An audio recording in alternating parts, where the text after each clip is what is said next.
leluhur kita memberikan warisan. Garis bawah, warisan. Nah, warisan itu yang diturunkan adalah warisan yang baik. Apabila leluhur kita memberikan warisan yang baik kepada anak cucu keturunannya untuk generasi selanjutnya, wajib anak cucu keturunannya memelihara warisan tersebut. Ya kan begitu prinsipnya dalam hidup ya. Nah, NKRI Indonesia itu adalah bentuk dari warisan para pejuang leluhur-leluhur kita semua. Bayangkan seolah-olah kakek buyut kita memberikan warisan berupa negara yang indah ini, persatuan yang kokoh, demikian pula di dalamnya majemuk, banyak bahasa, banyak budaya, tapi semuanya bersama-sama mengejar mimpi yang sama. Apabila warisan tersebut dihianati, sebaiknya dicoret dari kakak, karena yang menjaganya pun banyak. Lebih banyak yang ingin menjaga warisan tersebut ketimbang yang ingin mengobok-ngobok warisan itu. Nah, coret saja dari kakak orang-orang itu, karena orang-orang itu sama juga ingkar, mengingkari warisan yang diberikan oleh para leluhurnya. Orang macam ini ya, itu kufur nikmat. Orang yang kufur nikmat jangan dikasih nikmat lagi, karena biar bagaimanapun itu akan dirusak, akan dihancurkan. Itu poin terkait dengan NKRI. Jadi kalau sama-sama cinta dengan NKRI, ya cintailah identitasnya, cintailah budayanya. Kalau yang buruk-buruk ya disingkirkan pelan-pelan, tapi kan itu juga ada prosedurnya, nggak serta-merta. Jadi orang-orang, kembali lagi, yang ingin merubah Pancasila sudah pasti bukan orang Indonesia, karena identitasnya bukan orang Indonesia. Maka dari itu tidak suka dengan warisan yang diturunkan. Nah, betul yang tadi saya bilang, coret saja dari kakak. Kaitannya dengan jadi gini, ide-ide untuk merusak Pancasila itu pasti dari luar. Itu kerjaan orang luar itu. Dan hari ini kita mengetahui contohnya. Nah iya, dan hari ini kita sudah mendeteksi siapa orang-orang dalam tanda kutip luar itu. Ya orang-orang yang ingin mengganti Pancasila, yang ingin merubah identitas bangsa, yang ingin mensabotase sejarah bangsa. Itu adalah orang-orang yang ingkar dan kufur terhadap apa yang diberikan oleh leluhur. Makam-makam palsu dijadikan alat untuk di masa depan merubah identitas bangsa kita. Itu ancaman serius itu. Bukan bercanda, bukan main-main. Kehilangan identitas sama juga kehilangan jati diri. Kehilangan jati diri artinya kita tidak tahu apa-apa lagi. Bung Karno pernah mengatakan, jas merah, jangan lupakan sejarah. Lah, generasi sekarang mau dihilangkan sejarahnya, lalu diam kita. Apakah kita bodoh gitu? Otaknya nggak jalan? Orang yang benar, orang yang waras, orang yang cinta pasti akan bereaksi. Pasti itu. Hanya orang yang tidak waras lah yang tidak akan bereaksi dan bahkan mendukung. Dan saya tegaskan, itu bukan orang Indonesia namanya. Nah, kelompok ini juga sebetulnya ingin merubah tatanan agama yang betul. Orang-orang ini, kelompok ini ingin mensabotase realita genetika. Saya jelaskan, dari aspek genetika, keturunan Sayyidina Ali harus satu haplogrup dengan Sayyidina Ali. Itu sudah dasar sekali. Itu sudah prinsip. Maka mustahil apabila Sayyidina Ali punya keturunan garis lurus laki-laki, tapi beda-beda haplogrup. Anda tanya sama profesor manapun di belahan dunia manapun, jawabannya pasti sama. Seorang laki-laki apabila dia punya keturunan laki-laki yang berlanjut ke generasi-generasi selanjutnya yang laki-laki juga, pasti punya haplogrup yang sama dengan moyangnya. Itu pasti itu. Tapi coba lihat apa yang dibuat sama Habib-Habib ini. Mereka menginginkan, ya, keturunan Sayyidina Ali itu haplogrupnya bercabang-cabang, bermacam-macam. Haplogrup G, haplogrup L, haplogrup R, semua pengen dimasukin jadi keturunan laki-laki Sayyidina Ali. Ini konsekuensinya tahu atau tidak? Konsekuensinya ini artinya sama dengan menuduh Sayyidah Fatimah Az-Zahra kawin-mawin dengan orang lain yang beda haplogrup. Nanti Sayyidah Fatimah kawin sama yang haplogrupnya G, anaknya G. Sayyidah Fatimah nikah dengan orang yang berhaplogrup L, ya anak laki-lakinya pasti L. Begitupun juga dengan R. Ini tujuan keji, jahat, zolim. Kalau nggak buru-buru tobat, siap-siap nanti ditobatkan. Demikian dari saya. Silahkan host dilanjut.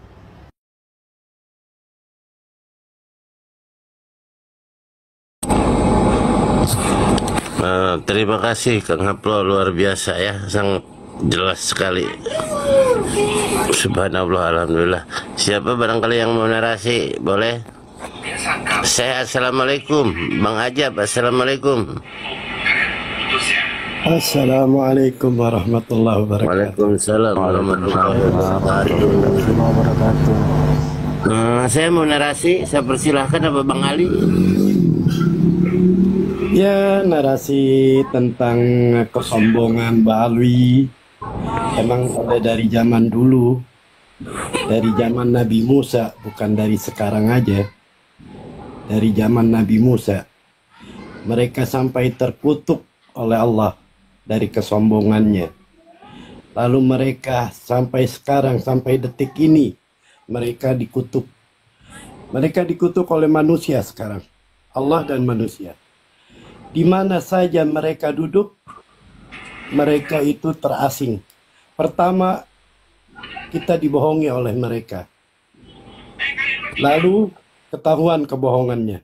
Nah, di situ para manusia mengutuk mereka. Begitu. Di mana saja. Lihatlah, bukalah buku-buku sejarah atau cari Google. Atau di YouTube. Lihat tentang Fatimiyin. Lihat tentang ini, tentang semuanya. Mereka itu segalanya, mereka itu ingin dituhankan oleh manusia. Ini dia kesombongan mereka. Malah saya lihat tadi di roomnya si Muhammad itu, Kiai Imad sombong. Sombongnya di mana? Saya minta naik nggak dikasih, nggak dinaik-naikin. Saya mau tanya, di mana? Apakah orang kalau bertanya mana isbatnya, itu disebut sombong? Kan orang-orang yang nggak masuk akal. Jadi menuduh orang yang tidak-tidak. Begitu. Ya, silakan yang lain. Gini. Boleh saya? Boleh. Jadi sebenarnya gini. Kiai Imaduddin itu hanya coba gini, hanya memberikan salah satu penelitiannya, pemikirannya dalam hal tentang nasab para habaib ini. Ternyata nasabnya pada saat diteliti banyak yang tidak sesuai gitu, dan akhirnya dipertanyakan. Hanya memberikan satu pandangan keilmuan yang berbeda yang selama ini diyakini, kan gitu. Seharusnya yang para habib ini gak usah marah, karena ini kan hasanah keilmuan. Seharusnya awalnya tidak usah dijegal tuh Kiai Imad. Semakin dijegalnya Kiai Imad, semakin masyhurnya keilmuannya Kiai Imaduddin tentang perihal nasab ini. Disinilah salah langkah para habaib ini pada saat dia marah karena tidak sepakat dengan penelitian Kiai Mat. Nah, pada saat dia marah itu berarti kan ada sesuatu. Nah, sesuatu ini apa loh? Kalau memang dia menjunjung tinggi keilmuan harus tidak usah marah. Tapi karena dia marah dan menjegal, melakukan persekusi pada awalnya, nah berarti kan ada sesuatu. Nah, sesuatu ini kita bisa ketahui berarti mereka ini takut kehilangan yang mereka sudah nikmati berpuluh-puluh tahun selama ini. Nah, itu jelas kok semuanya bagi kita yang mau berpikir. Tetapi kalau yang orang nggak mau berpikir, oh pasti, oh nggak bener tuh Kiai Mat, oh kayak Mat tuh PKI ya. Itu orang yang nggak mau berpikir, orang yang terkekang seperti katak dalam tempurung, jatuhnya imanin saja. Nah, karena ajaran Islam itu bukan imani, ajaran Islam itu kita suruh berpikir baru kita imani. Kalau seperti itu ya sama aja seperti yang sebelah. Ya lanjut, monggo. Mau HP. Terima kasih Abang coba narasi. Kita mau Bang Ajab tuh kasih narasi Bang Ajab. kita pengen Ajab. dengar azab kubur buat Silakan. mukimat. Ayo Bang Ajab, azab silakan, kubur buat mukimat. silakan. Silahkan.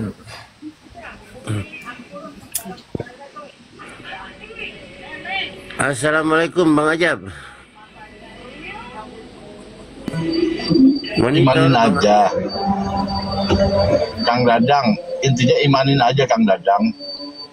Bang Ajab. Kalau nggak ada bunyinya, saya mau nambah narasi sedikit. Ya, sekarang Monggo. saya upload, silakan saya kasih kesempatan. Bang Ajab mau bicara dia. Jadi Malah terkait dengan cara berpikir ya, ilmiah. Ilmiah itu begini kawan-kawan. 1 tambah 2 tambah 3 sama dengan 6. Nah, sekarang kita perhatikan. Kita bisa tahu 6 karena ada faktor-faktor yang ditampakkan. Ada angka 1, ada angka 2, ada angka 3. Dari situ kita bisa tahu angkanya hasilnya 6. Lalu seandainya 1 saja kita hilangkan, 1 angka saja, misalnya angka 2 kita hilangkan, 1 ditambah 3 apakah sama dengan 6? Ini kesimpulan yang salah. 1 ditambah 3 itu sama dengan 4, bukan lagi 6. Penarikan kesimpulan di dalam berpikir ilmiah itu seperti matematika. Datanya Hilangkan tambahnya aja. Ya, datanya ada Hilangin dulu. tambahnya aja. Ya, datanya ada dulu. Dari data tersebut kita hitung, kita kalkulasi, kita pikirkan, kita tarik kesimpulan. Nah, itulah sama dengan. Sama dengan kesimpulannya apa? Dari data yang ada. Kiai Imat sudah mencari datanya. Datanya 1, 2, 3, 4, 5. Dari data yang ada, apa kesimpulannya? Sama dengan nasab Ba'alwi dipertanyakan atau tidak tersambung. Dari mana datanya? Ya itu tadi 1, 2, 3, 4, 5. Nah, yang ditunggu Kiai Imat adalah ada nggak dari pihak Ba'alwi yang punya data tambahan yang sanggup merubah kesimpulan yang kemarin dimunculkan. Itu berpikir ilmiah. Jadi ketika ada orang yang berpikir ilmiah, lawannya itu adalah lawan ilmiah juga. Mana datanya untuk bisa merubah kesimpulan yang tadinya ditarik? Ini kan begitu. Lah, sekarang yang terjadi ketika ditampakkan datanya dan sudah ditarik kesimpulan dalam bentuk pertanyaan loh ya. Ending-endingnya apa? Dibilang membenci. Oh, nggak begitu kawan. Berpikir ilmiah nggak ada urusan benci. Berpikir ilmiah itu urusannya data dan fakta untuk bisa kemudian ditarik kesimpulan. Kesimpulan itu yang kita cari. Nah, maka monggo dari kawan-kawan kibin-kibin, nggak usahlah terlalu banyak narasi A, I, U, E, O, benci, PKI, ini, itu, anu. Mana datanya? Kita verifikasi, kita validasi dulu. data yang bisa terverifikasi dan tervalidasi akan kita masukkan ke dalam persamaan untuk dikalkulasi ulang sehingga bisa ditarik kesimpulan. Begitu kira-kira dari saya. Silakan. Saya tambahin dikit. Jadi semalam itu si TG Terima ngebalik kasih, Bang Abdul. narasinya tuh. Jadi ngebaliknya gini si TG semalam itu. Buktikan mana data yang membatalkan. aku langsung jawab gini ya. Jadi kalau dia itu batal itu justru karena nggak ada data. Ibarat rumus gelap itu nggak ada. Kenapa? Karena ketidakberadaan cahaya itu jadi gelap kayak nasab Balawi. Nah, karena nggak ada datanya kan gitu. Iya. Assalamualaikum Bang Dejet. Ya, assalamualaikum. Waalaikumsalam, Bang. Sehat, Bang Dejet? Ya. Alhamdulillah sehat. Wah, Ya, menarik syukur, ini tema ini ya. Itu yang saya harapkan. Silakan Bang Dejet. Silakan. Baik, saya kalau tadi itu kan ketika Bang Haplu memaparkan dari apa ya, lebih banyak ke apa metode pembuktian itu merujuk kepada DNA. Ya memang itu pada intinya itu harus ke sana gitu. Artinya sebenarnya pembuktian DNA itu hal yang paling sederhana ketimbang harus ke kutub ketara, ke utara, selatan ke barat cari kitab suci itu kan tidak ketemu-temu juga. Karena memang yang paling relevan itu adalah tes DNA, dan tes DNA itu adalah arahan ketimbang harus membuktikan kitab-kitab sezaman itu yang dicari di mana tentu keberadaannya gitu kan belum bisa ditemukan. Alternatif terbaiknya adalah tes DNA. Tetapi persoalannya di situ malah muncul. Ketika tes DNA itu dilakukan, mungkinkah Fatimah Tuzahra itu memiliki garis keturunan yang berbeda-beda? Nah, apakah hal ini harus tetap dipertahankan atau mengambil kesimpulan lain? Karena kalau ini dipertahankan, apa yang disampaikan Bang Haplu tadi ya sama saja menuduh kan gitu kan. Karena jelas orang-orang yang memahami persoalan DNA ini udah ngerti jalur paternal itu yang seperti apa. Oke, itu saya apresiasi Haplus, itu keren banget cara menjelaskannya. Nah, saya coba untuk tidak mau kalah keren dari Bang Haplu nih. Dari pemahaman dari pemahaman yang saya pahami. Jadi begini, dulu itu saya itu juga ketika masih jadi muhibin, walaupun nggak akut-akut banget ya kan, jadi jongos lah bukan muhibin ya, jadi jongos walaupun nggak akut-akut banget gitu kan, yang masih menggunakan rasionalitas untuk berpikir. Itu saya tuh dulu pernah mendengar bahwasannya ada salah satu di antara dari mereka. Jadi intinya Kang Dejet muhibin cerdas ya, jadi muhibin cerdas, ya pinter. Ya silakan. Ya, bukan jongos, saya muhibin pada akhirnya kan. Lanjut. Jadi sempat diceritakan itu kan berdasarkan cerita dari mereka saja bahwasanya memang ada salah satu catatan itu yang merujuk kepada garis keturunan itu gitu. Walaupun pada saat itu saya itu tidak memahami secara persis apa yang dimaksud dengan catatan itu. Yang diikat dalam kain lontar, kata itu tidak akan pernah dikeluarkan kecuali kalau ada hal-hal yang memang harus dikeluarkan, dan itu yang mengeluarkannya adalah salah satu tokohnya, salah satunya ya Rodito Alawiyah itu seperti itu aja bahasanya. Nah, cuman kita tidak usah masuk ke wilayah itu karena pernyataan itu belum tentu juga kebenarannya gitu kan. Nah, menariknya ketika persoalan polemik nasab ini mulai ditanggapi secara serius, ya baik saya pribadi juga gitu. Bagaimana ini kita melihat persoalan klaim lalu dibantah dengan sebuah kajian, ya memang ini ada waktu, ada proses yang awal-awalnya tuh bagi kita sendiri, Kiai Imad itu apakah terlalu prematur mengartikan, menolak, menafikan ya kan nasab Galawi ini yang secara kita udah tahu turun temurun udah tersambung. Nah, atas dasar itu tadi kita kan orangnya yang tidak ingin, tidak suka, tidak mau yang katanya. Nah, pada akhirnya kita juga ikut melihat, membaca. Karena hal yang sangat mempengaruhi saya itu Kiai Imad ini tidak melakukan penelitian langsung ke lapangan. Itu hal yang membuat saya itu agak sedikit ragu dengan Kiai Imad pada saat itu, ya kan. Namun setelah kita baca, ya, ada argumen yang juga disampaikan oleh Kiai Imad itu yang bisa saya terima. Sesuatu yang mau diteliti itu barangnya ada gitu. Nah, kalau sudah dilihat, dicari, barangnya itu tidak ada, untuk apa lagi diteliti? Masuk akal juga. Nah, perdebatan-perdebatan itu pada akhirnya membuat saya itu mencari-cari, baik dari kitabnya, bukunya yang dikarang oleh Ba'alawi, tim Ba'alawi, seperti Rumel Abbas, Hanif Alatos, Dr. Ja'far, semuanya itu yang bisa saya konsumsi, saya baca itu hanya untuk mempersatukan pendapat 12 pertanyaan dari Kiai Haji Imaduddin itu. Di antara buku-buku itu tidak semuanya tidak mewakilin gitu. Tapi ketika saya membaca dan saya beli sendiri buku itu, Keabsahan Nasab Ba'alawi membongkar penyimpangan pembatalnya, yang bukunya segede gaban itu, yang 521 halaman itu, di halaman 268, kawan-kawan boleh cek ya. Itu hal yang paling menarik perhatian saya untuk saya baca gitu kan. Kenapa? Di belakangnya itu ternyata gelar-gelar.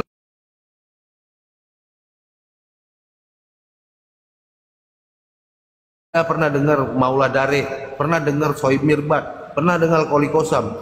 Tidak ada yang menggunakan marga-marga itu. Ya karena apa? Kemungkinan besarnya memang tokoh itu juga di zamannya juga tidak ada gitu. Makanya tidak digunakan nama itu sebagai garis keturunan. Nah, oleh karena itu, dalam perspektif Bang Haplu tadi, saya sangat senang. Tapi dalam apa yang saya cari dalam sebuah literasi, memang tidak bisa menyambungkan sebuah riwayat itu sekalipun lah. Kalau DNA itu bagi saya itu terlalu berat. Gitu. Nah, catatan pun ini tidak ada gitu. Bagaimana kita menelusurinya? Apa yang diteliti Kiai Imad terkait dengan riwayat hidup mereka ini, itu memang mulainya itu dari Abdurrahman Assegaf ke atasnya itu tidak bisa lagi dibaca ya, karena apa?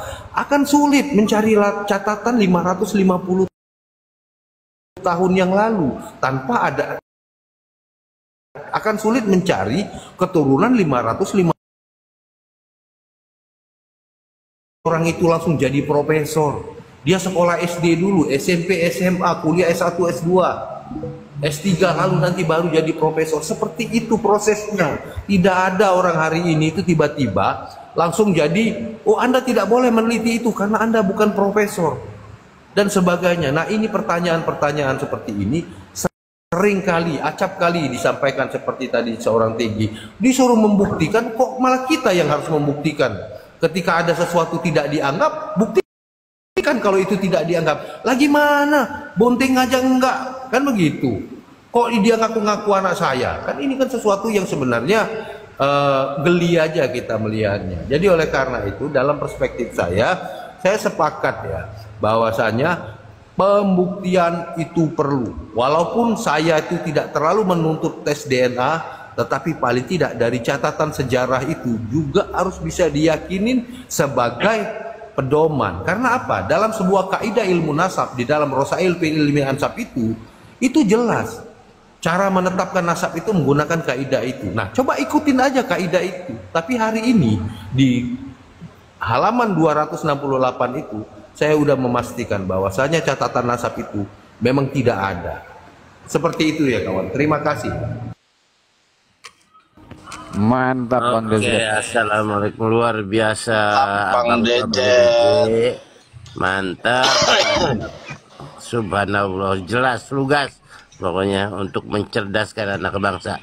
Assalamualaikum Abang Doleng. Assalamualaikum. Halo. Assalamualaikum. Waalaikumsalam warahmatullahi wabarakatuh. Nggih, Kang NKRI. Ya abangku udah denger tadi ya, Abang DJ, Abang Ali semua udah narasi. Sekarang tinggal Abang Doleng, silahkan. Oh ya, terima kasih waktunya, host. Assalamualaikum warahmatullahi wabarakatuh semuanya. Salam warahmatullahi wabarakatuh. Ya mungkin saya hanya menambahkan saja, Kang host. Ya betul seperti dikatakan kawan-kawan itu. Sebetulnya kalau kita mau jujur dengan keilmuan, kita pakai logika saja juga sudah paham sebetulnya. Karena apa? Selama 550 tahun nasab Habib Alawi ini kan tidak pernah tercatat dalam kitab-kitab nasab.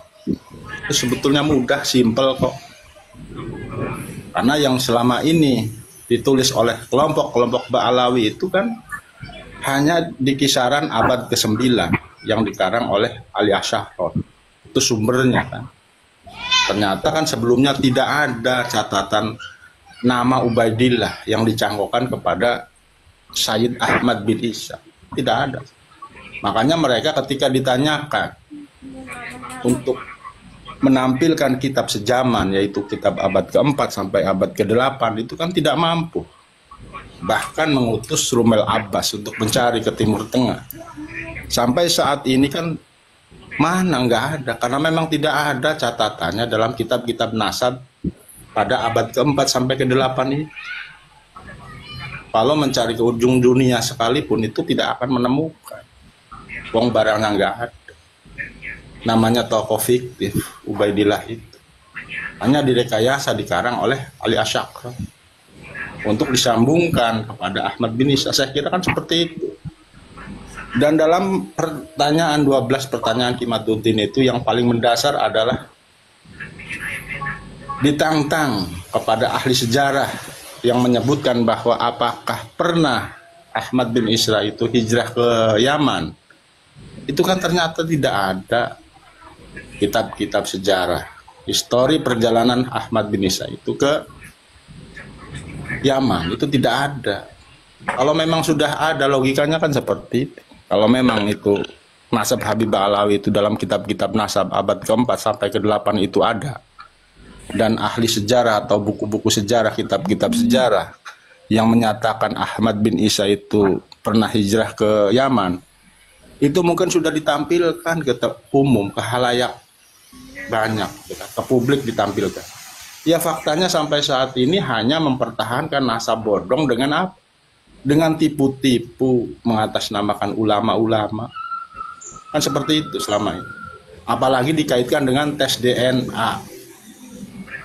Kalau ada dari kalangan Habib Alawi yang haplogrupnya J, itu kan mungkin sudah diumumkan di dunia mungkin bahkan.